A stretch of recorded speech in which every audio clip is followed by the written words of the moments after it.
There's something about October in New York that makes people restless. Maybe it's the dying light or the way the wind wraps around your ankles like a pickpocket's fingers. Whatever it is, it makes people nervous enough to do stupid things like visit Nero Wolfe without an appointment. I was in the front room pretending to read the Times and actually contemplating whether it was too early for lunch when the doorbell rang. Fritz was in the kitchen fighting with a sauce that had wronged him. And Wolfe doesn't touch doorbells unless they're attached to imported wine crates. That left yours truly. I opened the door to find a man in a three-piece suit that was at least $2,000 more expensive than his haircut, mid-40s, well-fed, and carrying the look of a man who hadn't been told no in the last decade but probably should have been. "Mr. Goodwin?" he asked. "You've got him, and you are?" He extended a gloved hand. "Chase Henley, I need to speak with Mr. Wolfe." "Of course you do," I said, stepping aside. That's how these things always start. He entered like a man used to private elevators and Swiss watches, and the scent of expensive leather followed him in like a nervous intern. I led him into the office, where Wolfe was already seated at his desk, arms folded like a mountain that disapproved of climbing. Double quotes, "Mr. Wolfe," I said. "This is Chase Henley. He's got a look about him that says tragedy with a silver spoon." Wolfe glanced up. "Mr. Henley, sit. Speak." Henley sat but didn't speak right away. He reached into his inner jacket pocket and withdrew a photograph. He placed it on the desk like a downturned card in a losing poker hand. "This man," Henley said. "His name is Weston Garr." I looked. The man in the photo was handsome in a square-jawed, ad agency kind of way. The kind of man who would hold a Scotch glass in a luxury watch ad. Sharp suit, good smile, smarter eyes than most people gave him credit for. "He's dead," Henley added. Wolfe didn't blink. "That is unfortunate, but not uncommon." Henley leaned forward. "He was found last night in my office, slumped over my desk, wearing one of my suits." That earned a look, not from Wolfe, but from me. "Yours?" I asked. "Tailored or off the rack with friendship benefits?" Henley didn't smile. "Tailored. Italian. $6,000 and 2 sizes too small for Garr. He drowned in it." Wolfe tapped a finger. "Go on." "I'd left work early. Garr didn't have keys, but somehow he got in. When my assistant opened up this morning, she found him dead shot once in the chest wearing my clothes, sitting in my chair, at my desk." "Curious," Wolfe said. "And the police? They're calling it a robbery gone wrong. They think he broke in and was surprised by someone, maybe a partner, maybe security, but there's no forced entry, nothing missing, and Weston Garr wasn't a burglar. What was he, a model, freelance, dabbled in marketing, had expensive tastes, and a lot of friends who wouldn't pay his bar tab." "Your relationship?" Henley hesitated. "We were acquaintances. We'd had dinner, drinks, a few collaborations, but nothing that should have ended with him borrowing my threads and bleeding on my walnut desk." "Why come to me?" Wolfe asked. "Because I think someone meant for Garr to die in my office, in my chair, in my suit. Symbolic," Wolfe muttered.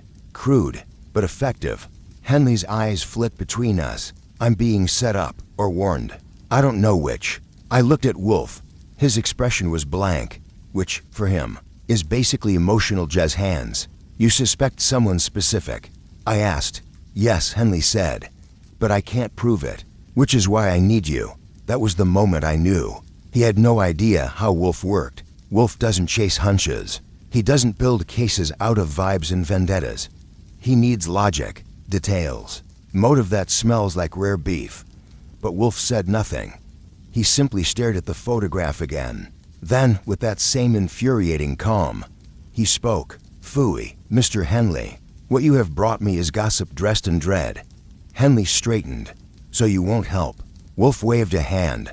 "I have no desire to parse the symbolic value of tailored wool or the seating preferences of corpses. Good day." Henley stood slowly, picking the photo back up. "You're making a mistake. That is unlikely." I escorted him to the door. He left in a fog of designer cologne and suppressed panic. Back in the office, I stared at Wolfe, arms crossed. That wasn't just some publicity hound with a scandal. He's scared. He's also evasive, Wolfe replied, and dramatic. which usually means something's true, or at least interesting. Wolfe picked up a book, The Art of French Sauces, Volume 2, and began reading. You're not even curious why the corpse was wearing his suit? No, Wolfe said. I'm curious why Mr. Henley believed that would be enough. I paced. Look, I said. Garr ends up dead in another man's office, wearing that man's clothes, with no signs of break-in, no missing items, and a clean shot to the chest. That's not robbery. That's theater. Someone staged that. Body. Someone wanted a message delivered and used a corpse to do it. Wolfe didn't look up. You're speculating. I'm deducing. There's a difference. And if you don't take this case, I'm going to start asking questions anyway. Wolfe sighed. I knew that sigh. That was the I'm not interested, but I don't trust you to stay out of trouble sigh. Do as you wish, he said. I grabbed my coat. Don't worry. I'll bring you something juicy. Do not, Wolfe said. Turning a page. Bring me facts. If you've ever watched Nero Wolfe refuse a case, it's like watching a rhinoceros roll over slow, final, and completely immune to nudging. The man makes resistance into an art form, and when he's not interested, not even a bomb threat wrapped in a roast duck will get his attention. The morning after Chase Henley's dramatic little drop-in, I found Wolfe in the plant room with Theodore. He was lecturing a cataleopsis on the tragic results of overwatering, and the orchid, for what it's worth, looked ashamed. I'm going to Henley's office, I told him, just to sniff around. Wolfe didn't even look over. I have told you my position, Mr. Goodwin. You did.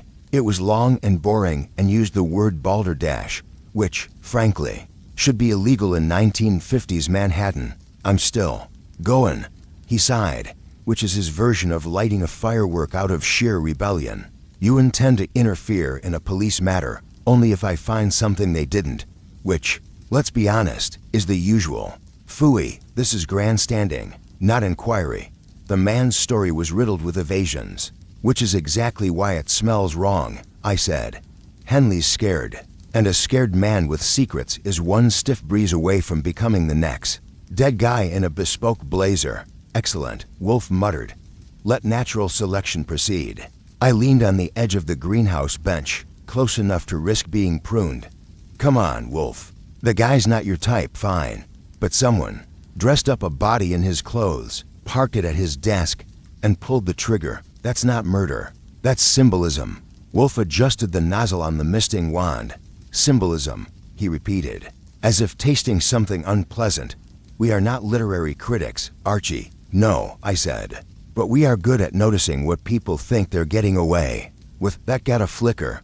Wolfe muttered something under his breath, possibly in Latin, possibly in mild profanity, and waved me off with the nozzle. Go, he said. Playhound. I headed downtown to Henley's firm, which specialized in brand curation, a term that means nothing and charges triple for it. Their office was on the 12th floor of a sleek steel tower that smelled like varnish and money, the kind of place where everyone answers the phone with their name and a question mark. The receptionist had cheekbones you could cut steak on and an expression that said, she'd filed better men than me under unimportant. I'm looking for Mr. Henley, I said, sliding my card across the desk. Or someone with access to the crime scene. She looked at the card like it had committed a minor offense.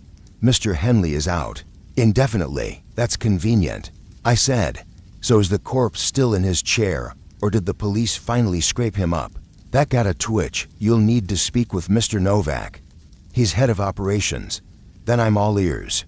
Mr. Novak was a short man with a long memory, sharp suit, sharper stare, and the kind of voice that made every sentence sound like a threat wrapped in manners. Mr. Goodwin, he said, not shaking my hand. We've cooperated fully with the authorities. I'm not sure what you expect to find here. I don't expect, I said. I observe. He didn't smile. I'll keep this short. You knew Weston Garr.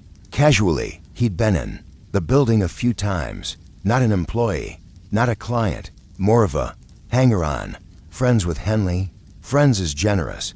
Henley was charitable with attention, especially toward the decorative.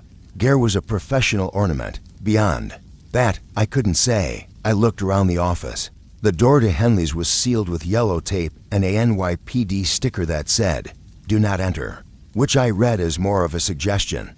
Mind if I look around the common areas? I do, actually. Novak said, we're recovering from a tragedy. The last thing we need is a private snoop stirring dust. That depends, I said, on whether the dust is hiding a murder weapon. He gave me a cold smile. The police found nothing. You won't either. Funny thing about nothing, I said, tipping my hat. It likes to hide in plain sight. Back at the brownstone that afternoon, I gave Wolfe the report while he attacked a plate of braised pigeon and sunchoke puree, like it owed him money. Henley's gone to ground, I said. No one's seen him since he left here. Offices spooked. Novak's to slit by half. Nothing concrete, Wolfe said between bites. Not yet. But something's off. The whole office knew Garr, knew he was a user, knew he was the kind of guy who'd say the wrong thing to the wrong person in the wrong suit. Wolfe sipped his beer and dabbed his mouth with a linen napkin the size of Nebraska. Do you intend to drag this cadaverous curiosity through my doors, Mr. Goodwin? I intend to find out why Garr died pretending to be Henley, I said, and why Henley came running to you like a confessor to a priest, then vanished. Wolfe paused. That, he said slowly, is mildly interesting. Praise from Wolfe. Call the papers. I grinned. Then you'll take the case. No, he said flatly. I will indulge your distractions for now. I let him get away with that because I knew better. The thing about Wolfe is he doesn't chase, he circles. And once the orbit has begun, once he starts muttering to himself or asking Fritz to describe the wine list at dinner, you know the gravity has shifted. And gravity always wins. A dead man in the wrong suit is one thing. A dead man in the wrong timeline is something else entirely. That little wrinkle hit me 2 days after Garr's body was carted out of Henley's office, zipped into a bag that didn't match his shoes or the lies that were starting to unravel. Like a poorly hemmed cuff. By then, the official story had already congealed. Weston Garr, age 32, was found shot through the chest in Chase Henley's office chair, wearing one of Henley's tailored Italian suits. No signs of forced entry, no missing items, and according to the NYPD's press whisperers, no evidence of foul play beyond the bullet, because apparently being murdered in another man's designer clothing now qualifies as ambiguous. But what really snagged me was the watch, not the expensive wristwatch on Garr's left arm. That was a Patek, and real enough to make any Upper East Side fence salivate. What caught my eye was the other watch, the pocket one, half visible in the crime scene photo I managed to charm out of a slightly cooperative source. At the precinct. It was barely peeking out of the jacket's inside breast pocket, caught at a strange angle like it had been shoved in after the fact, and it didn't match the rest of the ensemble. Silver, not gold, engraved. From what I could tell, too modest for Henley, too old for Garr. Wolfe noticed it too. Of course he did. Is that a watch chain? He asked, squinting at the grainy photo through a pair of half-moon spectacles. Looks like it. Pocket style. Doesn't go with the suit, nor with Garr, Wolfe said. He wore his pretensions on his wrist. He had no use for heritage. Think someone planted it. Perhaps, or perhaps he was carrying it for someone else, or stole it, or was meant to be seen with it. That's a lot of ors, Wolfe grunted, as is murder. I decided it was time to learn more about our corpse, which meant I had to talk to the living who tolerated him. That led me to a bar in Chelsea that went by the name Velvet Anchor, equal parts speakeasy and stage set for men who liked their lighting low, their drinks expensive, and their conversation sharp as a stiletto heel. The bartender didn't need much coaxing. A couple 20s and my most charming grin got me a name, Margot Rayner. Singer, sometimes girlfriend. Always troubled. She was doing a set that night. I took a seat near the back, sipped a rye I didn't ask the price of, and watched her work the room like a cat walking a windowsill, elegant, aloof, and fully aware that gravity only applied to lesser creatures. After the set, I introduced myself. She gave me a smile that said, "I've seen better men and worse suits," and slid into the booth like she owned the cushions. "You were close with Garr," I said. She gave a tiny shrug. As close as anyone could be. Weston had to speeds, charming, and absent. You see him before he died. Last week. He said he had a line on something big. Said he was meeting someone important. Wanted to look the part. Did he mention Chase Henley? Her eyes flicked, just barely. He said the suit was a loan. Voluntary? She sipped her drink. With Weston, nothing was ever entirely voluntary. He didn't steal, exactly. He convinced. I showed her the grainy image of the pocket watch. Ever see this? She leaned in. Her perfume smelled like burnt sugar and old money. No, she said. But it doesn't look like Weston. Looks older. Henley's? No. His taste runs newer and flashier. Like him, anyone Weston might have been carrying it for. She thought for a moment. Then, maybe Diana. Diana who? Diana. Crisp used to run in Henley's circle. Old money, older secrets. Dated Weston for a hot minute, until she realized he wasn't the kind of man who leaves a forwarding address. Where can I find her? East 64th. Brownstone with a red door. If she answers, tell her I said hello. If she slams it, duck. By the time I made it to Diana Crisp's stoop, it was raining. Not hard, but enough to give the world a sheen of noir it didn't deserve. She answered the door in a silk robe and a stare that could frost glass. Yes, Archie Goodwin, I said, flashing my smile and my license. I'm here about Weston Garr. She didn't flinch, just opened the door a little wider. That name is an echo, she said, but you're welcome to step inside and disturb it. Inside, her place looked like an antique store that had inherited a trust fund. Everything was old, expensive, and slightly offended by the weather. We sat. Tea appeared, unasked for, poured by a housekeeper with silent shoes and eyes like coins. You were involved with Garr, I said, insofar as one can be involved with a ghost who drinks champagne. Did he ever borrow anything of yours? Jewelry, accessories, keepsakes? I'm not a lending library. I pulled out the photo. Ever see this watch? She stared at it. Her finger traced the edge of the chain like it was something fragile. That was my father's, she said softly. It went missing 2 weeks ago. Did you report it? I assumed it had been misplaced or lifted by the staff. I didn't think Weston would take it. He didn't. It was found on him after he was murdered. Something flickered behind her eyes. I see. You think someone planted it on him. I think someone wanted it to be seen. That watch was distinctive. Anyone who knew me or my father would recognize it instantly. Then whoever put it on him wanted to implicate you or send you a message. She didn't respond, just stared out the rain-spattered window, as if waiting for something to materialize in the mist. Back at the brownstone, I delivered the day's findings. Wolfe was in his chair, reading a monograph on Roman aqueducts, and barely glanced up. Diana. Crisp, he said. Yep, knows Garr. Used to date him. Her father's watch was on the body. She swears she didn't give it to him, and you believe her. I believe she didn't want it found on a corpse in Henley's office, which makes her either a victim of the frame-up or the framer herself. Wolfe grunted. I handed him the clearer image of the watch, now enhanced and cleaned up by a friendly contact with too much access to the evidence locker. He examined it. Latin, he said. Tempus Meditor. Time lies. Cheery family motto. No, Wolfe said. A warning. He looked up at me, eyes sharp now. Mr. Goodwin, he said. I believe we've been invited into a game. I grinned.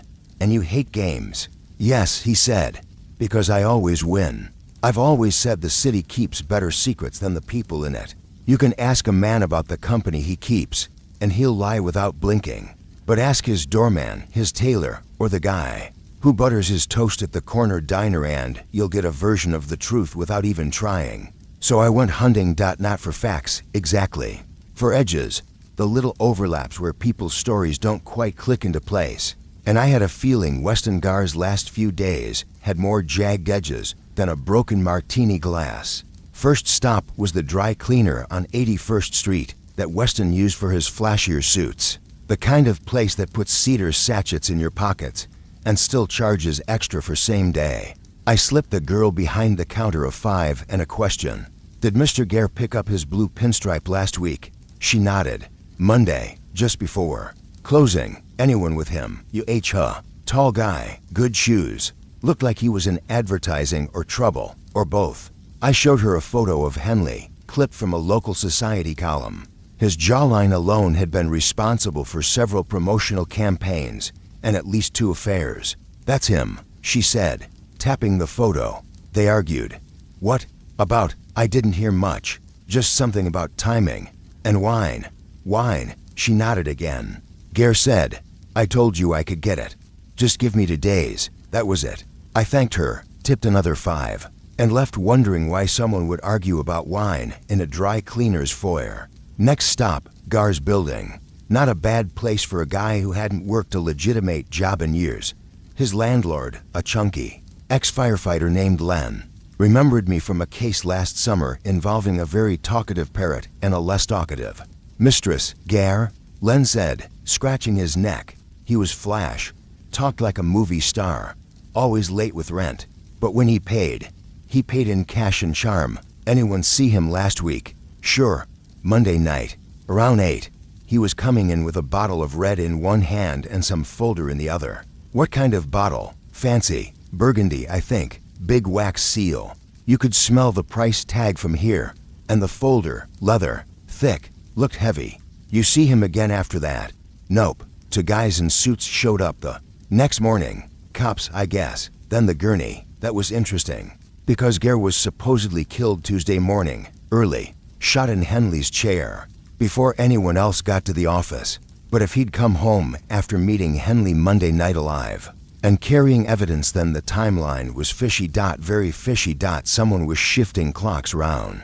I took my questions and a lukewarm Danish. Back to the brownstone. Wolfe was in his chair, eyes closed, breathing like a statue.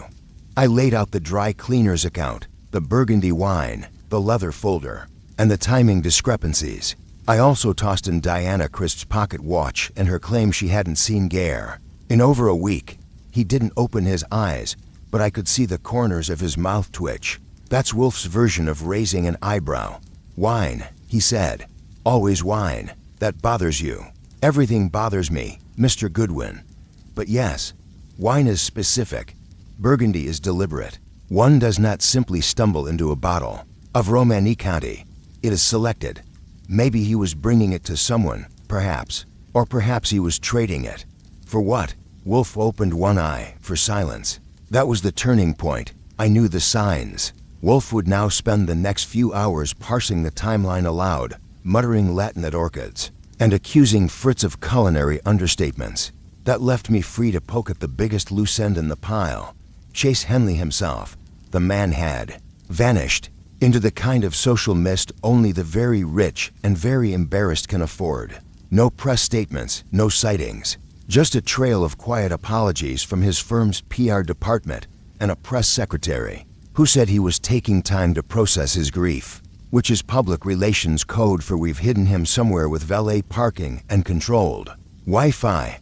But grief has habits, and one of them is calling your sister. Chase had one. Mallory Henley, divorced, teaches art history at a private school in Tribeca.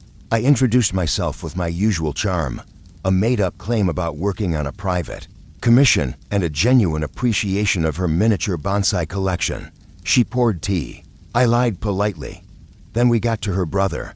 I haven't seen him, she said, a little too fast. Hasn't reached out, not since the incident. You worried? I'm always worried about Chase. He trusts people he shouldn't. Weston was one of them. You didn't like Garr. I didn't trust Garr. There's a difference. He was all teeth and charm. Chase needed someone to believe in, and Garr wore that role like a costume. Did Chase know Garr had your father's watch? That stopped her. My father's, I nodded. He didn't tell me that, she said slowly. He would have been furious. That watch was everything to Dad. A war relic. And Chase, she trailed off. Chase hated that Garr got close. He felt used. Maybe he was. But if Chase is innocent, he's not acting like it. No, she said. He's not. Back at the brownstone, Wolfe was already halfway through his 3rd beer and had the dictionaries open on his lap. I laid out the new timeline. Monday night, Garr picks up a rare Burgundy. He argues with Henley at the dry cleaners, says he can get it. Later, he returns home with the wine and a folder. By morning, he's dead. In Henley's office, wearing Henley's suit, with Diana's father's watch. Wolfe opened the folder I'd brought back, Weston's rent records, a few notes. and a receipt tucked behind the fridge from a wine merchant in Soho. He pulled it out with tweezers like it might explode. "Ah," he said. "Ah, this wine, the Romanée-Conti, it wasn't purchased, it was borrowed. Borrowed, loaned, temporarily, for presentation. This is a wine broker's signature here. He loaned it to Garr for a showing, not consumption. So Garr was using the bottle to impress someone or to seal a deal. With what?" Wolfe didn't answer. He didn't have to, because now we knew the Burgundy wasn't just a drink, it was leverage. The watch wasn't just a detail, it was bait. And Garr had been walking around with too many symbols in his pockets. Things that didn't belong to him. Things that mattered to powerful people. And someone had decided to reclaim them with interest. Wolfe doesn't raise his voice. He doesn't wave his arms or slam fists. When he gets angry, his nostrils flare just slightly. His lips purse like he's holding back a courtroom objection. And his chair creaks once as he shifts his 1/7 of a ton to a more commanding angle. That's how I knew we were in. It happened shortly after I recited, word for word, what Diana Crisp had said about the watch. I think someone wanted it to be seen. Wolfe stared into his beer as though it might recite Shakespeare back at him, then turned toward me like I'd just spilled caviar on the Persian rug. "That, Mr. Goodwin, is where the idiocy ends." I set down my notebook. "Should I notify the authorities, or will you be writing to the governor?" He ignored me. "Of course." She didn't say someone lost the watch or dropped it. She said someone wanted it to be seen. That is a fundamentally performative act, which means whoever killed Garr, assuming he was the killer's true target, was concerned not merely with disposal, but narrative. So we're dealing with an artistic killer? No, worse, a self-conscious one. That sounded about right. Garr had ended up dressed in another man's suit, wearing someone else's legacy, with a vintage wine bottle as the cherry on top. That wasn't a crime of passion. That was choreography. Wolfe pulled the receipt from the wine merchant toward him with a look of deep distaste, as though the very idea of borrowing wine offended his beliefs in civilization. "This Burgundy," he said, "loaned, for display. It was not meant to be opened." Well, Garr wasn't known for following instructions. He never had the chance. The bottle was unopened when the police retrieved it. That was true, a small detail in the crime report. The bottle had been placed on the sideboard in Henley's office, undisturbed, which raised a question. Why bring a wine you can't drink? Wolfe's eyes gleamed, to imply a deal that never took place. I caught the thread. So Garr shows up to a meeting with Henley, maybe to blackmail him, maybe to negotiate, holding this ultra-rare wine like a badge of importance. He's got the Crisp family watch, too, just to round things out. But something goes wrong. Wolfe nodded. Something goes wrong, or precisely right. The killer, whoever they are, arranges the scene. The wine, the suit, the watch, all deliberate, all designed to shift suspicion. Onto Henley, onto everyone. Mr. Goodwin, the killer, wasn't framing Henley. He was framing context. That one needed a minute to soak in. Wolfe spent the next hour in what I call the pre-attack silence. He doesn't pace, he contemplates. He closes his eyes and folds his fingers like a 19th century villain reconsidering mercy. It would be serene if it weren't always the quiet before someone gets verbally disemboweled. When he finally spoke again, it was to ask one question. Did Weston Garr have any scheduled appointments? The day before his death, I flipped through my notes. Only one, per Len the landlord. He had something at 4 p.m., mentioned to the doorman that he had to charm the devil before sundown. That is both unhelpful and revealing. I specialize. Who was the appointment with? Unknown. But the address was downtown, somewhere near Soho. Maybe the wine merchant. No, Wolfe said, voice sharpening. The wine was already acquired by then. He wasn't going to the wine.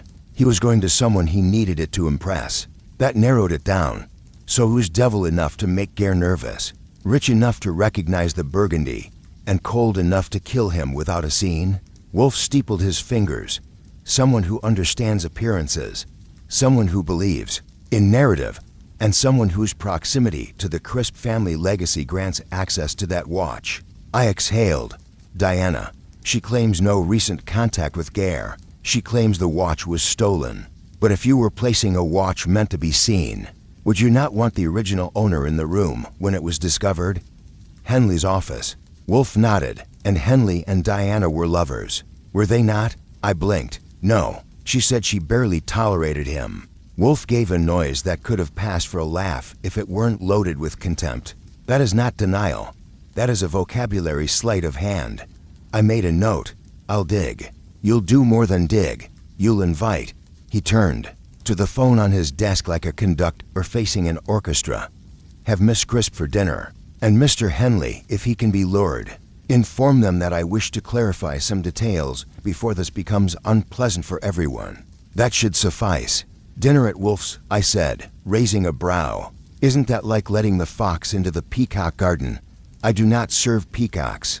By noon the next day, the bait was cast. Diana Crisp called back first. Her voice was calm, but underlaid with that polished panic that only old money can afford, the kind where disaster is acceptable, so long as no one knows where the bodies are buried. She accepted Wolfe's invitation. That Henley took longer. His press secretary deflected. His assistant lied twice.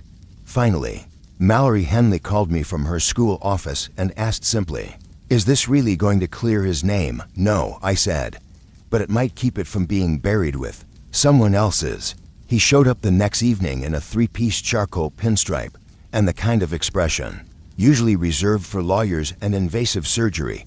Fritz served ducky Lorraine with fennel. Wolfe didn't speak until the plates were cleared. Then he leaned back in his massive chair, laced his fingers, and smiled, the kind of smile that made grown men sweat. He opened with the Burgundy. "I am told," Wolfe said, "that you, Mr. Henley, are a man of fine taste." Henley shifted in his seat. "I appreciate good things." "Do you appreciate being lied to?" Henley didn't answer. Wolfe turned to Diana. "Miss Crisp, do you recall what your father said when he gave you that watch?" She blinked. "He said it was time I learned how to recognize a lie when I heard one." "Indeed," Wolfe said, eyes narrowing. "Then I suggest you both start listening very closely. Because what we have here is not a crime of opportunity. It is a performance. And the curtain is only halfway down. Wolfe doesn't accuse, he curates." That night, seated beneath his bronze globe and surrounded by the ghosts of arguments yet to be made, he didn't level a finger or pound a fist. He just sat back, eyes half closed, and began constructing his exhibit, suspect by suspect, motive by motive, like a man selecting cheeses for a war council. By the time I'd ushered Henley and Diana Crisp out the door, Henley looking like he'd walked into a mirror, and Diana wearing the kind of poise that means a breakdown is pending, Wolfe had his palate. I sat down across from him in the office, poured a brandy, and cracked my knuckles. "Let's start." Assembling the cast. 1. Chase Henley, advertising exec, minor society darling, and current walking public relations crisis. He claimed to have walked into his office Tuesday morning to find Weston Garr dead in his chair, wearing his suit, with a bottle of rare wine resting nearby like a monogrammed calling card. Things not in his favor, lied about last contact with. Garr knew the suit Garr died in, claimed it was donated, but the cleaner's tag said otherwise. As a motive, if Garr was blackmailing him, was once intimately involved with Diana Crisp, a detail he'd chosen to omit until Wolfe pressed him over duck. Wolfe's verdict, a fool, but not a subtle one. If he killed Garr, he wouldn't have bothered with the performance. 2. Diana Crisp, daughter of the late diplomat, owner of the misplaced pocket watch, and the one who walked into the brownstone asking for help without mentioning that she'd once shared an apartment, and from all signs, more than that, with both Weston Garr and Chase Henley at various points. Things not in her favor, claims she hadn't seen Garr in a month. Dry cleaner says otherwise, never reported the watch stolen. Motive, Garr had the power to shame her family, or so he believed. Knows wine.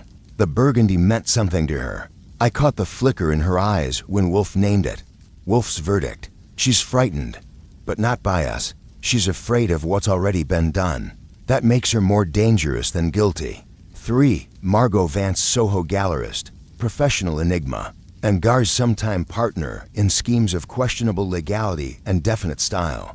Margot and Garr had co-invested in what she once described as emotional assets, which I took to mean blackmail material, emotional leverage, and possibly pawnable heirlooms. Things not in her favor. She introduced Garr to the Burgundy broker, knew about the crisp watch, allegedly seen at Garr's apartment the night before his death, said she hated Weston, but not enough to murder him, which for the record is never a comforting phrase. Wolfe's verdict: she knows what happened. The question is whether she orchestrated it or merely applauded it. 4. Julian Croft, wine merchant, thin as a corkscrew and twice as twisted. He'd loaned the bottle to Garr under the pretense of a private viewing, which sounds innocent, until you realize that bottle costs more than most cars, and had been promised to a collector in France. Things not in his favor, lied about. Knowing Garr well, turns out they had shared investments. Texted Garr the night before he died. You promised results. Don't embarrass me. May have realized Garr intended to drink the wine or use it for blackmail. Deeply indebted, and Garr had leverage on him. Wolfe's verdict: capable of fury, incapable of poetry. The scene at Henley's office was far too composed for Croft's style. So I said, topping off my drink, we've got the ex-lover, the current rival, the charming crook, and the wine. Guy with a temper. A full deck. Wolfe shook his head. We are missing a queen.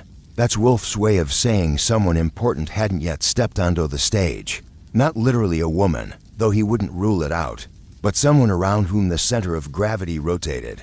Someone Garr trusted, Wolfe said. Someone he believed he could dazzle with a watch and a wine bottle. Someone who could have let him in, then let him die. You think he went willingly?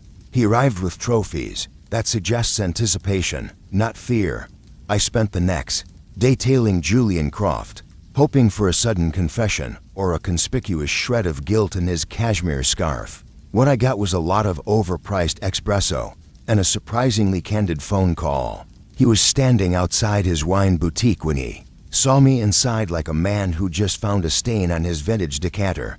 Are you following me? Or just in need of a better vintage? I shrugged. I go where Wolfe points. You're currently north by northeast. You should tell Wolfe this. He paused, glancing around, then leaned in. Weston wasn't just playing with old wine and old women. He was sitting on something bigger. Define bigger. Documents. Proof of a deal. Something that would ruin Henley and a few others. He said he was going to display it. Like art. I raised a brow. In Henley's office, Croft nodded once. He called it poetic justice. Said he'd leave a mark. He always had a flair for tragedy. Did he tell you what was in the documents? No. But whatever it wasn't forgery. It was real. He said, this one ends careers, not conversations. I took that back to the brownstone, where Wolfe was lecturing Theodore about the humidity and scowling at a copy of Wine Spectator, as though it had personally betrayed him. He listened, then leaned back with a grunt that echoed like thunder in the orchids. So Garr didn't just want revenge. He wanted a finale. Tragic enough, poetic enough, Wolfe corrected. But the poetry is misattributed. He rose, which, in Wolfe terms, means business. He doesn't do it often, but when he does, it means he's about to disassemble someone's ego like a Swiss clock. Call them all, he said. Diana, Henley, Margot, Croft, another round of dinner. No distractions. The office. 6 o'clock. Formal dress not required, but civility is. Shall I prepare the theatrics? You shall prepare the truth. I will supply. The conclusion. It was shaping up for a classic Wolfe trap. Isolate, question, observe, and corner. But the players had grown too used to the stage. They all had practiced stories, missing minutes, and crossed loyalties. The only way through would be Wolfe's specialty, language. He'd watch their words twist under pressure until one snapped. But before I left to make the calls, Wolfe added one more instruction. Bring the wine. You mean the Burgundy? Yes. The bottle. Still sealed? Yes, good. It will help us answer the only question that matters now, which is, Wolfe looked at me. Voice low, sure, and final. Who wanted Garr seen as a man of taste before being shown as a man without time? When Wolfe sets a time, you keep it. Unless you'd like to experience his version of contempt, which lands somewhere between being exiled and being asked to taste supermarket sherry. In front of a Michelin Inspector Dot at 6 o'clock sharp, the office was set, chairs aligned, curtains closed. A single lamp lit Wolfe's desk like an interrogation altar. The Burgundy bottle stood in the center, unopened, but somehow accusatory. I'd polished the glass and placed it with theatrical symmetry. If Wolfe was staging a reckoning, I figured we might as well lean into the decor. Diana Crisp arrived first, clad in a dove-gray trench and gloves that had never touched a subway rail in their lives.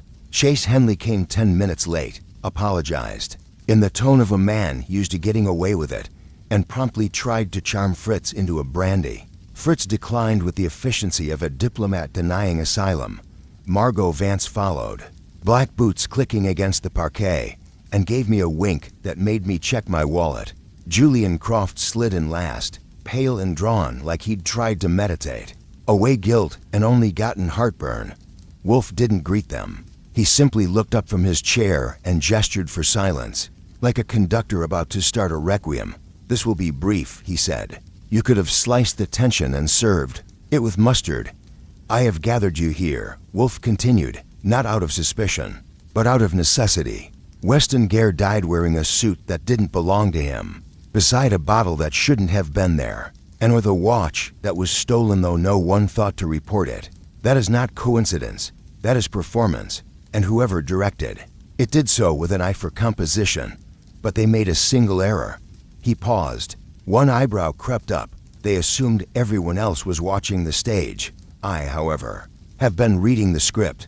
He turned to me. "Mr. Goodwin." I stepped forward and held up a copy of the text Diana had sent us. Garr's last known message to her, 3 days before he was found dead. It was brief, vague, and littered with his signature brand of melodrama. "The final scene is nearly written. All I need is the setting and the wine. Yours always, W." Wolfe folded his fingers. "Miss Crisp, when did you receive that message?" She blinked. "Monday evening, round 7. I was at dinner with a friend, and you replied." "No." I was unsettled. I didn't know what it meant. "That may be. But you did reply, at 7:14 p.m., with one word, 'don't.'" She stiffened. Wolfe's voice didn't rise, but it sharpened. "Why lie about the reply?" "I didn't think it mattered. I meant don't do anything dramatic. Don't stir up old history. Or don't show up at Henley's office with the wine and the watch." "No." Her voice cracked. "I didn't know where he was going." Wolfe glanced toward me. I nodded. "Except," I said, "you did. Garr's building concierge remembers you picking up a small parcel that night, wrapped in a black scarf." Julian Croft stiffened. "That was the Burgundy. He asked me to package it discreetly." "Which means," I said, "Miss Crisp had the wine the night before Garr was killed." She was pale now. "He asked me to deliver it. Said it would make an impression. So you did know where he was going." Wolfe said, "You knew he was going to Henley, and you delivered the wine for him, knowing exactly what impression he wanted to make." She was quiet. "Did you also bring the watch?" "No," she whispered. "That was already there." Wolfe steepled his fingers. "Then let me suggest the following. Garr planned to confront Mr. Henley with the wine, a show of sophistication. You, Miss Crisp, still emotionally entangled, chose to assist him, perhaps out of guilt, perhaps to monitor the damage." I leaned in. "But you didn't expect him to end up dead." "No," she said. "God, no." Wolfe turned his attention to Croft. "You claimed Garr owed you a favor. That's why you lent the Burgundy." Croft nodded slowly. "But when you discovered he planned to use it, possibly to humiliate Henley or expose something damaging, you regretted that generosity." "I was furious, so furious," Wolfe continued, "that you sent him a message, 'Don't embarrass me.' But Garr didn't respond, because by then he was dead." Croft's jaw tensed. "That message was sent at 9:02 p.m. Monday night," Wolfe said. "But according to Diana, the wine was already in Garr's possession by then." Croft said nothing. "Mr. Croft, did you lie about when you gave him the wine?" "No," he said. "I left it with Margot. She gave it to him." All eyes shifted. Margot Vance tilted her head. "Calm as you please." "True," she said. "He told me it was part of his masterpiece. I didn't ask questions." Wolfe's tone hardened. "So Garr had the watch. the wine, the words. All he needed was a stage. Henley crossed his arms. You think he chose my office as, what, a theater? Wolfe looked at him with something approaching pity. Your office represented success, corporate power, public recognition. Garr died there to say something. To say what? Wolfe leaned back. That taste without character is meaningless. That wearing another man's suit doesn't make you worthy of his reputation. He wasn't just trying to expose secrets. He was mocking them. The room fell into silence. Then Wolfe spoke the sentence I'd been waiting for. But Garr never got to finish his performance. That was it. The trap. He turned to Diana, Croft, Margot, and Henley one by one. Someone killed him before he could. Someone who realized what he intended and decided to finish the performance their own way. By dressing the body, placing the wine, and arranging the scene to look like Garr's final flourish. Silence again. Then Wolfe's eyes fixed on Margot. Miss Vance, did Garr ever show you the documents? Margot's smile flickered. What documents? The ones that could ruin people. No. He said he'd locked them up somewhere. Wolfe nodded. And yet, when the police searched his apartment, they found nothing. Not even a safe, which means someone took them before his body was discovered. He let that hang. Someone who knew where to look. The next morning, Wolfe gave me an assignment with all the sweetness of a gallbladder exam. Find the documents, he said, tapping the arm of his chair like he wanted to hammer the point into my skull. And tread delicately. You are not bulletproof. If I were, I said, I'd charge more. He grunted. You charge plenty. By 10 o'clock, I was in Weston Garr's old building again, bribing the concierge with pastries from the Hungarian place on 2nd Avenue and charming my way past a lock that hadn't seen a professional in years. Garr's apartment had already been gone through by the cops, but they were looking for murder weapons and fingerprints. I was looking for something more poetic, more Garr, which, given the man's flair for symbolism, meant drama in the form of secrets, hidden compartments, or maybe a love letter tied with black ribbon. Instead, I found something better. Behind the bookshelf in the bedroom, the one with a lopsided first edition of Les Fleurs du Mal, was a false back panel, the kind you only notice if you're dusting, which Garr clearly hadn't done since the Obama administration. Inside, a slender leather folio. No dust, no label, just pages. Typed, annotated, precise. Contracts, meeting minutes, emails, blackmail. Wolfe would call it, though in this case, it was more like architectural demolition. The documents detailed a business deal between Chase Henley and a now-defunct non-profit, one that had allegedly laundered money through wine auctions and shell donations. The funds circled back to Henley's ad firm, disguised as cultural outreach consulting. It would have been enough to bury him and a couple other folks under 6 feet of scandal and 100 pounds of IRS subpoenas. I snapped photos of everything, resealed the folio, and was on my way out when I noticed the door. It was cracked open, and I hadn't left it that way. Rule 1 of being followed: don't let them know you know. Rule 2: don't get caught thinking you're smarter than they are. I stepped into the hall and made for the elevator. It dinged open just as I reached it, and standing inside was a man I'd never seen before. Mid-40s, cheap leather coat, chewing gum like it owed him rent. Mr. Goodwin, he said, like he was my dentist and had bad news. Depends whose. Asking, I said. Boss wants a word. Your boss got a name. He shrugged. He's shy. That was enough for me.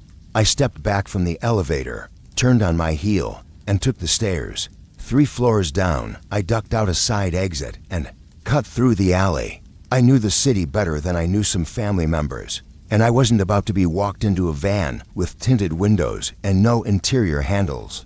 By the time I hit Madison, I'd put 6 yellow cabs, 4 corner stalls, and 2 different dog walkers. Between us, I looped around twice just to be sure. Whoever he was, he wasn't NYPD. Not unless the department had started handing out knuckle tattoos and letting their men tail suspects an aftershave that smelled like motor oil. No, this guy was private. And if he was private, he was paid. Back at the brownstone, I brought the evidence in like it was an antique Fabergé egg with a chip in it. Wolfe didn't rise to greet me. Of course not. but he did set aside his glass of Madeira and fix me with what passed for interest. You found them. I handed him the photos, watched his eyes scan them with the focus of a man selecting chess pieces before a final move. These are quite thorough. They're also dangerous, I said. Someone's already sniffing around. He looked up. Describe. Excop type. Gum chewing. Heavy step. Smarter than he looks. Didn't like that I found the folio. Wolfe nodded. We are now in possession of something that someone wanted permanently buried. That means you are now inconvenient. That's my charm. He actually allowed himself a faint smirk, which in Wolfe's world was a ticker tape parade. That night, someone took a shot at me. It happened just after I left Saul Panzer's apartment. I'd looped him in for some off-the-record checks on the non-profit Garr had dug into. Saul's contacts in the tax office sang like canaries. When plied with the right combination of flattery and Polish pastries, I was walking down 92nd, coat, collar up, mind on the missing connections, when a shadow moved behind a parked car and a pop split the air. Not loud, suppressed, but close. The bullet didn't hit me. It cracked a mailbox 2 feet to my right and sent a dog behind a wrought iron fence into a barking fit that probably woke 3 floors of rent-controlled tenants. I ducked, drew, ran, but whoever it was had vanished before I even cleared the corner. By the time I got back to Wolfe, I had a bruised shoulder, a torn cuff, and a deep appreciation for how quiet violence can be when it's personal. Wolfe listened. He didn't react, just turned to Fritz and said, "Tea, not beer." His nerves required gentleness. I glared. I nearly got perforated. "You were never the target," Wolfe said, flattering. "How do you know?" Because the threat was theatrical, designed to intimidate, not eliminate. Whoever sent it is not impulsive.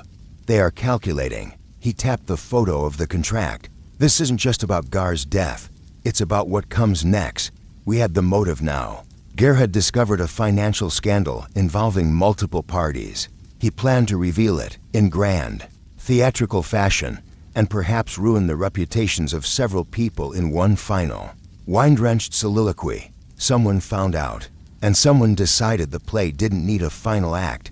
That night, Wolfe gave the order. "Tomorrow, we host," he said. "All of them, one by one. I want their language under pressure. I want their alibis restated. And I want someone to crack. Where do I fit in?" "You, Archie," Wolfe said. "We'll bait the hook." He paused. "And this time, bring the Burgundy. You haven't lived until you've seen Nero Wolfe conduct a human tasting.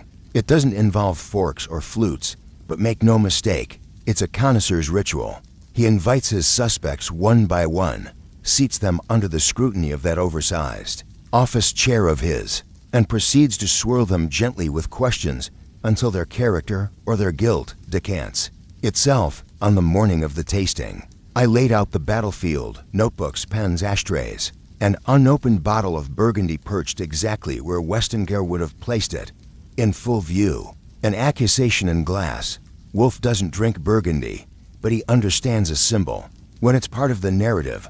"Begin with Henley," he said. "Then Vance. The order matters. Why? Because the reactions of the first will affect the defensiveness of the second. You are familiar with dominoes, Mr. Goodwin." I was. At 11 o'clock sharp, the doorbell rang. Fritz ushered in Chase Henley with the stiff cordiality of a Mactor D whose senior Yelp reviews. Henley looked around the room like he expected it to be bugged. I offered him tea, which he declined, offered brandy, which he accepted. 1 point for honesty. Wolfe didn't rise. "Mr. Henley, thank you for coming. Did I have a choice?" "No," Wolfe said, "but you had options. Sit, please." Henley sat, jaw tight. Wolfe leaned back. "Let's discuss Weston Garr. You've told us he visited your office on Monday night. You left for an appointment. When you returned, he was dead. That's the sequence. Yes, you found the body. Yes, and you touched nothing." Henley hesitated. I checked his pulse. Wolfe turned to me. "Mr. Goodwin," I read from my notes. "Initial statement to police. I didn't touch him. I called 911 immediately." Henley flushed. Wolfe's voice was neutral. A contradiction. "Why?" I was in shock. "People say things. Yes, guilty people, especially." Henley sat forward. I had nothing to gain from Garr dying. I'd already moved past that whole mess. Moved past, Wolfe repeated, as if tasting the phrase. You mean you'd buried the details of the non-profit scandal so deeply that even Garr's threat didn't dislodge your peace of mind? Henley's mouth opened, closed. Wolfe waved a hand. Never mind. You are not my priority. You are a symptom. That landed like a slap. You may go, Wolfe added. Mr. Goodwin will see you out. Next, Margot Vance. She arrived wearing red gloves and a faint smirk, sat with one leg crossed over the other like this was an audition and Wolfe was a Broadway director with a quota for femmes fatales. Miss Vance, Wolfe began. I'm told you're fond of performances. Who isn't? Indeed. You delivered a bottle of Burgundy to Weston Garr 3 days before he died. You packaged it yourself. Yes. So why? Because he asked me to. He was planning something dramatic, and he wanted props. Wolfe's eyes narrowed. Props, that's the word he used. Did he tell you what he intended to do with them? She shrugged. Something theatrical? Weston was always staging moments. He wanted Henley to feel small. That was the vibe, huh? Vibe, Wolfe repeated with disdain. Did he mention documents? No, Wolfe pressed. Did you go to Henley's office that night? Her smile didn't falter. No, I had a date. Who can confirm? She leaned toward me. Do you want names, Archie? Wolfe cleared his throat. Miss Vance, he said, you are slippery, which is not the same as innocent. You are dismissed. Julian Croft came next, looking like he'd rather be anywhere else. His tie was askew, his hands trembling. Wolfe asked him one question and let the silence draw out like a blade. Why did you send Garr the Burgundy? He told me he wanted it for a statement. What kind? A poetic one. He thought it would mock Henley. Said it was Henley's favorite label. You complied. Croft nodded. Double quotes, even though you disapproved. He said he'd ruin me if I didn't help. Said he had notes, proof. Did you ever see the proof? Croft swallowed. No, but I believed him. Wolfe steepled his fingers. You saw his body. Croft nodded. Did you recognize the suit? Croft hesitated. Yes, it was Henley's. And that didn't strike you as theatrical. I just assumed he wanted to go out with flair. Wolfe sniffed. No one dies in borrowed silk by accident, Mr. Croft. Especially not Weston Garr. Laston was Diana Crisp. Fritz had to coax her in with tea and sympathy. She looked drained. The kind of tired you don't sleep off. Wolfe didn't push. Not at first. Miss Crisp, he said gently. You loved him. Yes, even when he threatened to destroy careers. She looked up. Wounded. He wasn't vindictive. He was desperate. To prove himself. She nodded. He told you his plan. She hesitated. Not in detail. Just that he wanted to make an exit people would remember. Wolfe glanced at me. Then back to her. Did he ever hint that someone was helping him? She looked confused. I mean, Wolfe continued. Someone more invested than you. Someone who didn't just deliver the wine, but helped write the script. Diana frowned. No, Weston was proud. He wouldn't let someone else co-write his tragedy. Indeed, he let that settle. You may go. When the door shut behind her, Wolfe let out a breath loud enough to move paper. Well, I said. Did any of that help? He closed his eyes. They are all lying. Some to protect themselves. Some to protect Garr. So who's guilty? I'm not certain yet, Wolfe said.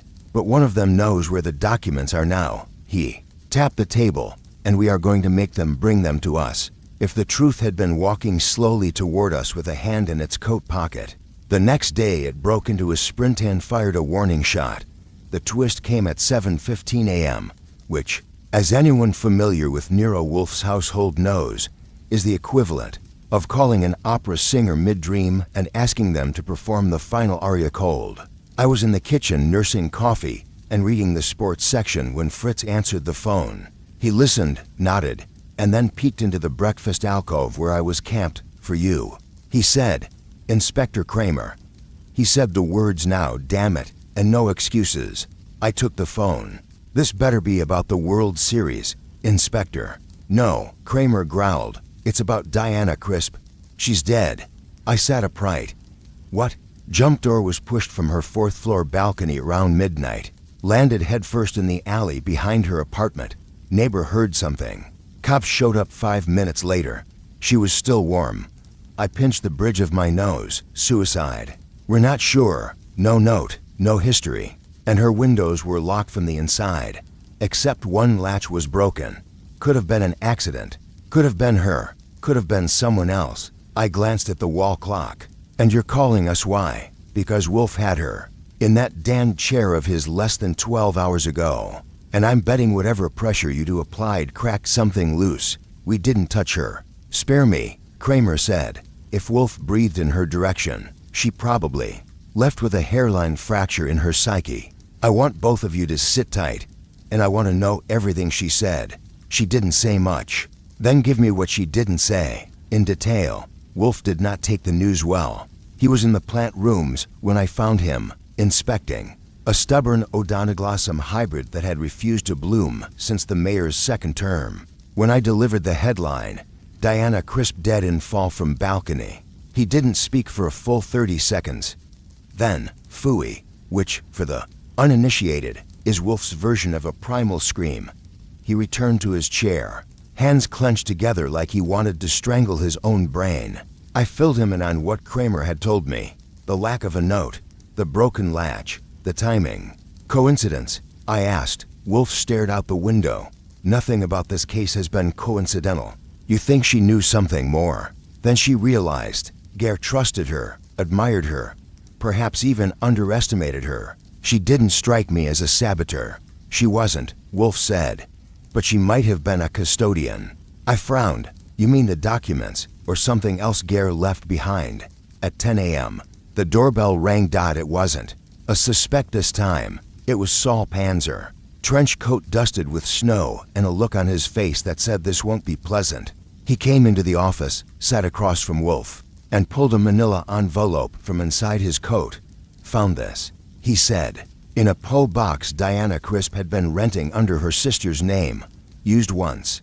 Box was closed out this morning by an unknown party. Male, tall, wore gloves, paid cash. He handed me the envelope. Inside, photos. The same ones I'd taken of the documents in Garr's apartment. But with one key difference. They'd been altered. Lines blacked out. Names redacted. And at the very end, a note typed on crisp linen stock. Some truths die better than others. This one was never meant to survive. I looked at Saul. Did you get a shot of the guy who picked up the box? He shook his head.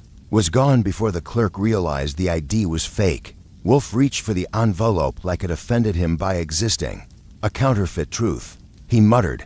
A redacted version of a scandal no one wants aired. He paused. This was never about exposing Henley. It was about Garr's control over a narrative. He wanted to go out as an avenger. Instead, I said, someone rewrote his ending.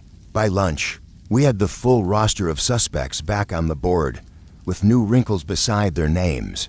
Henley, business on the line, would have benefited most from the redactions. Croft, nervous wreck, possibly the one who doctored the documents to protect a name not yet mentioned. Margot Vance had access to Garr's props and planning, knew how to time an entrance, possibly how to plan an exit. Unknown male, the PO box. Visitor, either a hired hand or the orchestrator himself. Wolfe tapped his lips. We need to shift the axis. How? He looked at me. We need to remind them of Garr's original intent, and then let the lies reassemble in real time. Another trap, not a trap, a performance. I blinked. You want to restage the death? Only metaphorically, he said. Invite them back. Same room, same wine, same theatrics. This time, Garr plays the ghost. The invitations went out that afternoon, under Wolfe's stationery, the thick kind that costs more than my first suit. Fritz wrote them in his flawless copperplate. You are cordially invited to a final toast, in memory of Weston Garr, tomorrow at 6 o'clock. Formal dress. Wine will be served. Saul delivered them by hand. I called Lon Cohen at the Gazette and told him to hang back for 24 hours. He grumbled, but agreed. Wolfe ordered fresh Burgundy, same vintage, same vineyard, and I cleaned the office, because tomorrow Weston Garr was coming back from the dead, and someone in that room was going to wish he hadn't. By unspoken agreement, the day of the performance began in silence. Wolfe didn't emerge from his bedroom until the sun had hit the far window of the plant rooms. And even then, he didn't speak to me until after the third cup of coffee and a poached eggs. I didn't press him. This was his ritual retreat. Reflect and bloom, the same way his orchids did. Which meant that while I usually spent my mornings chasing suspects or wrangling cab receipts, this one I spent in the rare quiet of the brownstone, a sacred pause between setups and showdowns. And in that quiet, Wolfe moved like a man tuning a symphony. At 9:40, I found him in the plant rooms with Theodore Horseman. Theodore was muttering to the Miltoniopsis, those little pansy-faced blooms that look like they're auditioning for a tragic role in a Shakespeare comedy. Wolfe stood over them like a judge at a pageant for flower prodigies, arms folded behind his back, letting his nostrils make the call. This one's yellowing at the rim, he grunted. Theodore looked up, startled. Only this morning. It was fine yesterday. Then it's rot, Wolfe said. Cut it. Destroy the medium. Check the neighbor pots. Yes, sir. I leaned in the doorway. Don't mind me, gentlemen. Just admiring the horticultural homicide. Wolfe didn't bother looking at me. You could use a dose of silence, Mr. Goodwin. You'll have to get me a prescription. He grunted, then motioned Theodore closer. What's your opinion on forgiveness? Wolfe asked him. Theodore blinked. Pardon me, forgiveness, in orchids or in people? Well, Theodore rubbed a spot of soil off his palm with a linen cloth.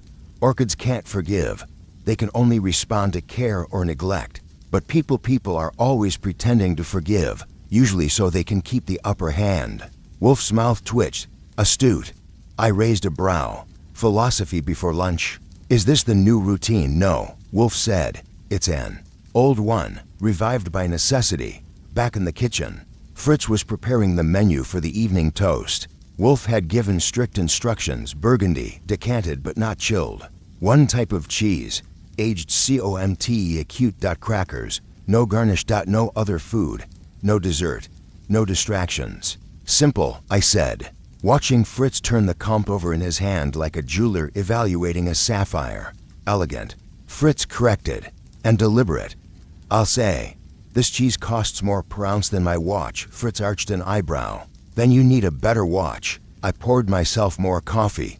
How's he doing, really? Fritz considered, thoughtful, quiet, not angry, but disappointed. He expected more resistance from the killer. Or perhaps he didn't expect Diana Crisp's death to land quite so personally. Why would it? She believed in truth, Fritz said, slicing the rind off the Count. Wolfe has always believed in proof. They're not the same thing, but when someone tries to bury both, it leaves a smell he cannot ignore. I sipped my coffee. And you think tonight will settle it? No, Fritz said, but it will shake the dust from the rug. At noon, Wolfe retreated to the office. I followed. He was reading the Garr file again, but not for facts, for tone. Observe, he said, tapping Garr's note, the one found in the Poe box with the redacted photos. Some truths die better than others. That is not the voice of a man seeking justice. It is the voice of an author. He was writing his own ending, which got revised, precisely, by Henley, possibly, or by someone who feared what Garr's ending would reveal. Wolfe stood, which is to say, he rose slowly and begrudgingly, as if levitating through sheer intellectual irritation. He moved to the window, arms crossed. I detest narratives that get edited by cowards. That's what you think this is. It's worse, Wolfe muttered. It's a conspiracy of silence wearing a tuxedo. And tonight, we strip it naked. The afternoon passed in glances and low voices. Saul Panzer stopped by with a brief update. He identified the gloves used by the Poe box visitor as a custom pair, sold only by a boutique on Madison. The boutique had no names, but confirmed one buyer matching Croft's build, walking with a limp Croft hadn't had 3 days ago. Wolfe simply said, noted. At 4 o'clock, I laid out the room. 7 chairs, one less than the previous day. Garr's chair remained empty, of course, with a burgundy glass in front of it. I placed a cork beside it like a tombstone. At 5 o'clock, Fritz opened the wine. At 5:30, Theodore brought in a single orchid and set it at the head of the table. A Paphiopedilum, blood red with a mottled lip, Garr's favorite. We'd learned at 5:45. Wolfe changed into his best suit by 6 o'clock. The guests would arrive, and by 6:15, one of them would wish they hadn't at precisely 6:01 p.m. The doorbell rang. Fritz opened it with his usual silent grace, and one by one, the guests filed in like actors who hadn't read the new script. Each of them glanced at Garr's empty chair, the single glass of wine, the cork like a headstone. Some flinched, some smirked, none relaxed. Henley arrived first, silver cufflinks, the scent of citrus cologne, and a jaw locked like a banked vault. Margot Vance floated in on high heels, carrying a designer clutch and a look of amused disdain. Daniel Croft was last, limping slightly, as Saul had predicted, wearing gloves even though it was barely cold enough to justify them. He removed them slowly and stuffed them in his coat pocket. Wolfe remained seated behind his desk. I stood behind him, arms folded, eyes sharp. "Ladies and gentlemen," Wolfe said, voice low but unignorable, "thank you for accepting my invitation. You are here not to grieve Weston Garr. That privilege is neither owed nor deserved, but to understand him." No one replied. Fritz poured the wine, Burgundy, vintage 1963, into 7 glasses. He placed the 8th before the empty chair. Wolfe raised his own to Garr, a man who died pretending to expose the truth, and to the truth, which now pretends to be dead. They clinked glasses. Except Croft, who didn't touch his. I noted it. Wolfe took a single sip, then set the glass down. Garr believed that corruption wore a bespoke suit, that guilt sipped Grand Cru, that betrayal dressed for dinner. He was not wrong. He was simply premature. Margot's lip curled. "Are we being accused of something, Mr. Wolfe?" Wolfe raised a brow. "Miss Vance, I rarely accuse before dessert. Fortunately, we've skipped it." Henley spoke next. "You brought us here to stage Garr's death? That seems in poor taste. Better taste than the doctored wine bottle he served before he died," I said. Croft shifted. Margot narrowed her eyes. "Are you saying someone poisoned Garr?" "No," Wolfe replied. "That would require intent. What Garr drank was not poison. It was theater. Someone replaced the wine with a doctored vintage. Not lethal, but laced with sedative. Enough to ensure he passed out. Enough to allow for staging." Henley barked a laugh. "He staged his own death." "No," Wolfe said. "Someone else staged it for him." The room dropped into silence, like a trapdoor. Margot folded her arms. "Are you implying someone killed him to look like suicide?" "Not implying," Wolfe said, stating. Croft stood abruptly. "I won't sit here and listen to this." "Then stand and confess," I said. "We've got time." Croft's eyes flicked toward the door.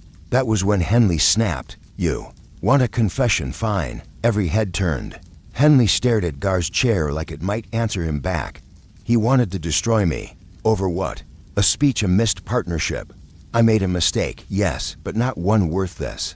He stood, glass in hand. I paid Garr to keep quiet. Years ago, he took it. Then he came back for more. Always more. The file, the threats, the wine trick. That was just his final act of blackmail. Margot's jaw dropped. "You paid him." I did. Wolfe leaned forward. "And did you kill him?" "No." He met Wolfe's eyes. "I may be a bastard, Mr. Wolfe, but I don't kill. I negotiate." "And Diana Crisp?" Henley's face darkened. I hadn't seen her in weeks. Croft snorted. Margot leaned toward him. "What?" Croft looked pale now. "She called me, night before she died. Said Garr left something with her. Asked me to meet her. I refused. Swore I knew nothing." "You lied," Wolfe said. Croft nodded. "I had seen what Garr left. A set of recordings, names, dates. I was on the list. I panicked. I broke into her place that night to get them." Margot gasped. "But she wasn't dead when I left," Croft said. "She was asleep, or pretending to be. I took the tapes, that's all." "Then who killed her?" Wolfe asked. Croft slumped back. "I don't know." The room buzzed like a hive kicked from both ends. Wolfe remained still. Then he said, "That was informative and irrelevant." Everyone turned. "You're both guilty of cowardice," Wolfe said. "But not murder." Henley flared. "How the hell?" Wolfe raised a hand. "Garr died from a fall, but not alone. The wine was spiked, but not to kill. It was a show, but someone made sure he never finished it. Someone who needed the story to change. Someone who knew the Poe box. He looked at Margot. Someone who knew the suit didn't fit. Margot's mouth parted.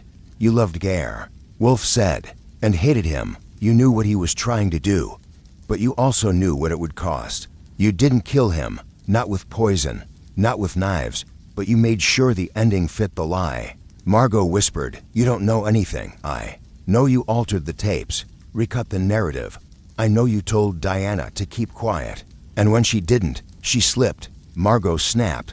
Wolfe's voice was calm. She fell. Whether you pushed or let go, we'll let the DA decide. I stepped forward. Margot stood, shaking now. I didn't mean to, but Wolfe was already reaching for the phone. To call Kramer? I asked. No, Wolfe said. Fritz, we need more wine. The real kind. The thing about a trap, a good trap, is that it doesn't look like a trap. It looks like a favor, a conversation, a dinner invitation, or, in this case, an offer of wine to a woman whose nerves had just frayed at the edges in public. After Margot Vance's little outburst, more slip than confession, more heat than strategy, Wolfe didn't pounce. He didn't shout, demand, accuse, or even lift a bushy eyebrow. He just reclined and asked for more wine, which was how I knew the gears had clicked into place. When Wolfe reclines, someone's about to fall. Fritz reappeared like a ghost with a corkscrew. I offered to help pour, which Fritz pretended not to hear, and the room filled again with the sound of glasses being filled and nerves being refilled. Henley was still standing, arms crossed, his jaw grinding hard enough to ruin his molars. Croft had shrunk a little in his seat, staring at the floor like it had something helpful to say. And Margot, our sparkling socialite turned brittle schemer, had retreated to her wine glass like it held an alibi. Only Wolfe looked comfortable. He waited until Fritz disappeared back into the kitchen. Then, with his voice syrupy and slow, he dropped the bait. Miss Vance, I do believe you have something you'd like to say. Margot didn't move. He went on. It may be a good time to clarify, before the police arrive, what precisely you told Diana Crisp before she died, and what you didn't. Her jaw twitched. I told her Garr was dangerous, not incorrect, and I warned her not to follow him into the deep end. I said, that's poetic, but this isn't a literature seminar. Margot turned her eyes on me, sharp as a scalpel. I didn't kill her. No, Wolfe said, but you made her the decoy. What are you talking about? Wolfe's tone sharpened. You used her to intercept the attention you didn't want. Garr passed her the recordings for safekeeping. You let her keep them. Let her become the lightning rod. Then when Croft and Henley began sniffing around, she panicked, called Croft, called Garr again, even called me. Henley turned. She called you? I nodded. Didn't leave a name. Just said she was scared and had something Wolfe should see. That was 12 hours before she hit the pavement. Margot drained her glass. Coincidence? No such thing, Wolfe said. Especially not in wine or death. Then he turned to Croft. You broken that night. Took the tapes, did you? Listen to them. Croft hesitated. One of them, and it was spliced, cut together like a radio show. Garr narrating his own downfall and naming all of us. Were you guilty of what he accused you of? Croft hesitated. I took a bribe. Once, 12 years ago. Garr found out last year. I paid him to keep quiet. Then I paid him again, and again. He was bleeding me. Wolfe's voice was low. And Henley scoffed. I gave Garr a speech to use. Back when he was nothing. He turned it into a weapon. Accused me of stealing it from Diana. I didn't. She offered it. Croft blinked. She did. Henley didn't answer. Wolfe grunted. Miss Crisp had ambition, but not enough spine to play with knives. You all did. And you cut each other slowly, through favors, files, and threats. Garr tried to make it art. You turned it into murder. Margot stood. I'm leaving. No, Wolfe said. You're not. The doorbell rang. Kramer, I said. Checking my watch, right on time. Margot stiffened. Henley went pale. Croft whispered. He'll arrest all of us. No, Wolfe said, rising. He'll arrest one of you. Kramer entered like a storm cloud with eyebrows. I gave him the summary on the walk-in. wine, recordings, Garr's misfit suit, and Wolfe's theory about the staged death that turned into a real one. He grunted in all the right places, then followed me to the office, where Wolfe stood like an emperor awaiting judgment. "Kramer," Wolfe said. "A pleasure. If it ends in cuffs, Wolfe, then sure." Wolfe gestured toward the guests. "One of these people tampered with a dead man's legacy. Another pushed a woman to her death. I leave it to you to sort them. I believe you'll find a recording in Miss Vance's handbag." All eyes turned. Margot didn't flinch until Kramer walked over and opened it, pulled out a tape, and read the label, Side B, confession edited, in Garr's handwriting. Margot sat back down, hard. The trap had closed, not with violence, but with velvet. Wolfe's favorite kind. Because it had never really been about proving who pushed Garr. It had been about showing who couldn't bear the truth, who rewrote the ending, who trimmed the wine label, altered the tape, cut the suit, and killed the girl who wouldn't stay silent. And Wolfe hadn't needed fingerprints, just contradiction. And Burgundy. There are few things in life more satisfying than watching Inspector Kramer open a handbag like it's a murder weapon and pull out a smoking tape.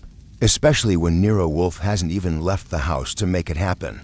We were in full theater mode now. The audience seated, the props arranged. The script, as always, belonged to Wolfe. Margot Vance sat with her arms crossed, her expression somewhere between calculated calm and crumbling fouade. Croft was sweating like he was afraid the radiator had something to say. Henley had gone quiet, his sharp tongue tucked behind clenched teeth, likely doing PR damage control in real time in the corners of his mind. Kramer, of course, was chewing his cigar like it owed him rent. Wolfe didn't move from behind his desk. He didn't have to. The room moved around him. "Mr. Kramer," Wolfe said smoothly, "you now hold in your hands a copy of the tape Weston Garr intended to use as his final legacy. You'll find it edited, clumsily, with key sections removed." Kramer glanced at me. "You checked this?" I nodded. "We compared it to a backup Garr gave to his lawyer in escrow. This version leaves out two names, lemme guess." Kramer muttered, "Hers and his." He gestured to Margot and Croft. "Correct," Wolfe said. "Miss Vance took the tape from Diana Crisp's apartment after she fell. She assumed Garr would never come forward with the original, since he was already dead. But she underestimated Garr's flair for insurance." Margot finally spoke, voice brittle. "You have no proof I was at Diana's apartment." "No proof," Wolfe agreed. "But you wore Louboutin heels that night, size 6. Diana's building has a hallway runner that retains impressions like wet clay. Saul photographed it the next morning." I tossed a photo across the table. One perfect print. Heel, sole, red lacquer scratch. Margot stared at it, her mask slipping inch by inch. Wolfe went on. "You knew the suit didn't fit. That Garr was never suicidal. You panicked. You deleted yourself from the narrative. But you forgot something vital." "What?" "Garr didn't trust you either," I added.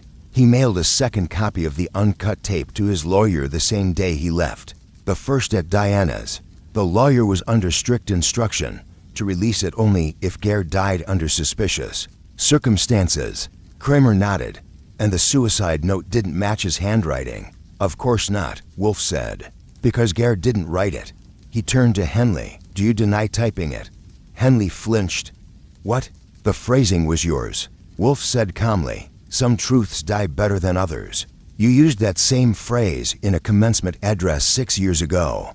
Garr plagiarized many things, but not that." Henley muttered. "He asked me to help write his speech." "No," Wolfe said.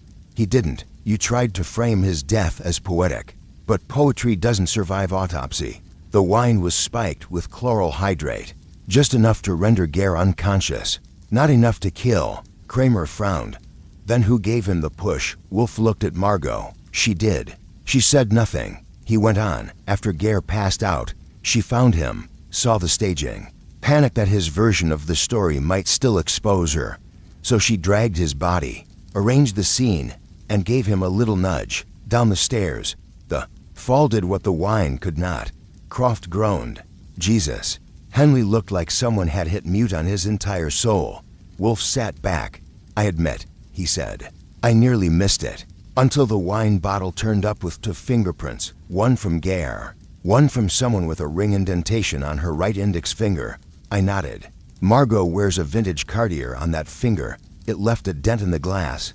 Kramer was already fishing for his notebook. That enough for you? Margot stood. Slowly, carefully. I didn't mean to kill him, she said. I just wanted him to stop. People usually do, Wolfe replied. She looked at Kramer, then at Garr's empty chair, and said nothing more. 10 minutes later, she was in cuffs. Henley left without a word. A PR disaster waiting to happen. Croft collapsed back into the sofa, his breathing short and sharp, like he'd run a marathon through guilt and shame. Wolfe didn't watch her go. Instead, he stared at the Burgundy still in her glass, untouched, the cork from earlier, still upright, on the table like a little wooden judge. Poison isn't always chemical, he murmured. No, I said. Sometimes it's just guilt, or ambition, or a sharp heel on a stairwell. He looked up at me. You disapprove. I disapprove of editing the truth, I said. But I approve of how you handled it. He grunted. Justice is rarely elegant, but it can be clever. Fritz re-entered, quiet as always. The sofa will collapse if we wait much longer. Wolfe sighed. Then let us eat. I watched him rise and move toward the dining room. The man who never left the house, who solved murder in slippers, who made traps out of logic and wine. Another case closed. Another corpse cataloged. And the suit still didn't fit. But the story, the truth, finally did. I've seen a lot of killers break. Some cry. Some collapse. Some start monologuing like they're auditioning for a courtroom drama. But every so often, you get a clean break. No drama, no theatrics. Just a moment when the machinery inside a person grinds to a halt, and they stop pretending. Margot Vance gave us one of those. She didn't scream or sob when Kramer cuffed her. She didn't protest. Just stood there, lips parted like she was about to argue. But the words never arrived. Like the mask she'd been wearing had finally fused with her face, and it couldn't express anything human anymore. She looked, in that moment, exactly how Garr must have looked after the fall. Still, pale, hollow. Kramer was the first to speak. You got anything to say? She shook her head. No last words, I asked. Wolfe frowned at me. But I didn't care. I wasn't asking for kicks. I wanted to know if she even understood what she'd done. Margot blinked slowly, then looked straight at Wolfe. You said it yourself, she murmured. Poison isn't always chemical. Wolfe gave the faintest nod. Indeed. Kramer led her out, quiet as a confession. After they were gone, the silence in the office stretched like elastic. Croft stood and paced, his hands wringing the air. What happens to me? You remain, for now, uncharged, Wolfe said, though your career may find itself less fortunate. Croft grimaced. I didn't kill him. No. Wolfe said, you merely financed the play. Someone else directed the final act. Croft opened his mouth, thought better of it, and left. Henley stayed a moment longer. He lingered by the door, hand on the knob. She was brilliant, he said. Always was. She could have been anything. Brilliance, Wolfe said, does not exempt one from consequence. Henley nodded. You ever get tired of being right? No. Wolfe said, but I occasionally get tired of people being wrong. Henley left. When the door clicked shut, Wolfe leaned back in his chair. Well, I said, you know what I like best about you? He closed his eyes. No, but I suspect I'm about to find out. You're like a wine that ages backward. You get sharper with time. He snorted. You're mixing metaphors again. I'm not mixing anything, I said. You solved this whole thing without stepping out the door. I solved it, Wolfe said. Because a man wore the wrong suit. You solved it, I corrected.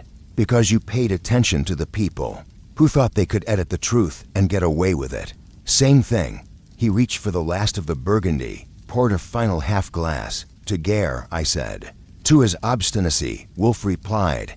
We clinked glasses. That night, after Fritz served a perfectly indulgent dinner, and Theodore returned. To his orchids, I went back to the office to file the paperwork. The tape, the unedited one, was locked in the safe. The edited one was with Kramer. Margot would be arraigned in the morning. I sat at my desk, opened my notebook, and stared At the blank line under client outcome, deceased, I wrote, but he left a better ending than they expected. There's a certain stillness to the brownstone after a case closes, the kind of quiet that isn't empty. Exactly, more like the hush in a theater after the curtains come down, the audience gone, the actors retired to their dressing rooms, and all that's left is the echo of lines that meant something. Once, I sat in my room upstairs, feet up, glass in hand, running the case back in my head like a radio drama I'd already heard but couldn't quite stop replaying. Garr's voice still clung to the air, slick, persuasive, to clever by half. Margot's last glance still lingered, the kind of look you only give someone when you've been caught too late to lie but too proud to beg. I've seen a lot of people break, but watching someone crack themselves one quiet lie at a time and call it self-preservation, that's the kind of thing you don't forget. The next morning, the papers ran with it, of course. Socialite held in media scandal slaying, wine, tapes, and a fall from grace. One even tried for poetry. Garr's final word wasn't his last. I clipped that one for Wolfe's files, not because it was accurate. It wasn't, but because it had just enough drama to fit the man. Weston Garr was a walking PR stunt until the very end. But he'd made one good call, trusting that the truth, if sealed tightly enough and handed to the right kind of paranoid lawyer, might eventually see daylight. He'd wanted a public reckoning, and thanks to Wolfe, he got one, just posthumously, which, come to think of it, is probably the only kind Wolfe would have agreed to help with in the first place. Wolfe, naturally, never commented on the case again. He let the Orchid Room devour him the following week. I think he spent 3 full days in there, emerging only for Fritz's truffled egg breakfasts and to glare at the mail pile. One kept building on his desk. I did ask him, once, if he thought Margot Vance ever truly believed what she did was justified. He didn't answer, but he did grunt the way he does when he's about to say something profound and chooses not to. Out of principle, I filled in the blanks myself. People like Margot don't start out thinking they'll kill anyone. They just get used to rearranging reality to suit their version of the truth. And one day, they nudge a man down a flight of stairs because he didn't cooperate with the edit. The suit, of course, went unclaimed. Garr's next of kin was a sister in Oregon who wanted no part of the scandal, or the press, or the tailored jacket that never quite fit him. The tailor eventually sold it to some walk-in who didn't ask questions. That's New York for you. Somewhere out there, a guy is wearing the same lapels Garr died in, and has no idea he's walking around in a footnote to murder. I filed the case. Under crisp D. Garr, W. cross-referenced it with Vance, M. and added a note. A killer doesn't always hold the knife. Sometimes they just hold the edit button too long. Wolfe would hate that. Too poetic, too sentimental. But, hey, that's what he keeps me around for. Well, that and the footwork. That night, he called me into the dining room. No case pending. No clients on the calendar. Just a perfectly roasted duck, a bottle of something French I couldn't pronounce, and a grunt that meant, sit, eat, forget. I raised my glass to him. To the truth, I said. He rolled his eyes. Phooey, the truth is tedious, but it's occasionally useful. Still, I said, you pulled it out of a broken suit and a spilled bottle of Burgundy. He gave a rare smile. And you managed not to get arrested in the process. That's progress. I grinned. We make a good team. No, he said. We make an adequate team, provided you don't finish all the wine. It showed up on a Tuesday, which was already off to a poor start, considering Fritz had burned the eggs. A rare catastrophe that sent Wolfe into a muttering spiral about culinary sabotage. I was halfway through navigating the diplomatic incident when the doorbell rang. Delivery, signed in blocky type. No return address. Just my name in an envelope taped to the front. Now, I've received my fair share of anonymous mail. Some of it hate, some of it hope, all of it suspicious, but something about this one gave me pause. Maybe it was the weight of the thing. Maybe it was the scent, perfume, expensive, but faded, like it had been sealed a while. Wolfe was still sulking in the dining room. I carried it into the office. It wasn't a bomb, or a check, or a subpoena. It was a letter. Mer, Goodwin. You said I had no last words. I suppose that bothered me more than I expected. So here they are. You think I killed Garr because I was afraid? Maybe. You're right. But fear wasn't the worst of it. The worst part was that he saw me too clearly. He knew the version of me that didn't smile for cameras or make clever exits. And he liked that version. He made the mistake of thinking that kind of truth was liberating. It wasn't. It was dangerous. He held something I didn't give him, my real self, and then he used it to write his narrative, his tape, his speech, his story. He edited me out of my own life. So yes, I took it back. I didn't push him to kill him. I pushed him to silence the ending he'd written without my permission. You'll say it's the same thing. Maybe it is. But I needed you to know I didn't hate him. I just hated being a paragraph in his monologue. Margot. Read it twice. Folded it. Unfolded it. Thought about what kind of woman wrote that, and how close we all came to never hearing it. Wolfe had wandered back in, coffee in hand. His mood slightly improved now that Fritz had sworn never to use the inferior eggs again. I handed him the letter. He read it in silence, his lips pressed tight. When he finished, he didn't speak for a full minute. Then, softly, "She tells the truth, or a version of it," I said. "Indeed." He passed it back. "What will you do with it?" I slipped it into the case file, right after my own note. I'll let it be her last words. After all, life rolled on as it does. The orchids kept blooming. The murder rate in Manhattan didn't. Slow, Wolfe's appetite stayed inconveniently large, and I stayed ready, notebook in hand, waiting for the next poor soul to knock on the brownstone door and think their story wasn't worth much. They're always wrong, because in Wolfe's world, every story has a shape, every lie has a shadow, and every broken suit eventually finds its fit, even if it takes a fall, a tape, and a woman's final letter to stitch it all together. You'd think a murder mystery involving a media mogul, a vintage wine, a dead man in a badly tailored suit, and a scorned woman with perfect diction would leave me a little more rattled. But the truth is, it left me exactly where most of our cases leave me, behind my desk, updating the files while Wolfe curses at the headlines and Fritz Ray-seasons the soup. The case folder went into the cabinet between the canary with a lawyer's alibi and the heir, who drowned in a fountain pen. We don't file alphabetically. We file emotionally, don't. Ask. Inside the folder, along with the usual suspect lists, timelines, and notes in my neat block print, was Margot's letter. I debated leaving a post-it on it for Wolfe that said, "Not her best script, but at least she got a final scene." But I figured the man had suffered enough sentiment for 1 decade. Instead, I wrote something on the last page. Just 3 words in ink. The suit fit. Because, in the end, it did. Not Garr's suit. Of course, that thing was always off, by half an inch in the shoulders and a moral mile in the tailoring. But the metaphorical one, the story that didn't quite look right at first, Wolfe made it fit. He always does. Later that day, Saul called, said he'd gotten wind of a small art forgery ring operating out of a Soho gallery disguised as a pottery studio. I jotted the address down, thanked him, and told him I'd take a stroll over. Wolfe groaned from the next room when he overheard. "If it's clay and canvas again," he bellowed, "do not bring me back another insipid abstract." I smirked. "No promises. Maybe this one will match your mood." He didn't reply, which I took as permission. And that, dear reader, is how it ends. Not with a gunshot or a breakdown, but with a neat line in a file and a man yelling about bad art from behind a wall of orchids. Justice served. Wine chilled. File closed. Now, if you'll excuse me, there's a crooked gallery owner who thinks Matt Glaze can hide motive. He's wrong. But then again, so were they all. Archie Goodwin, West 35th Street, Tuesday, just before dinner.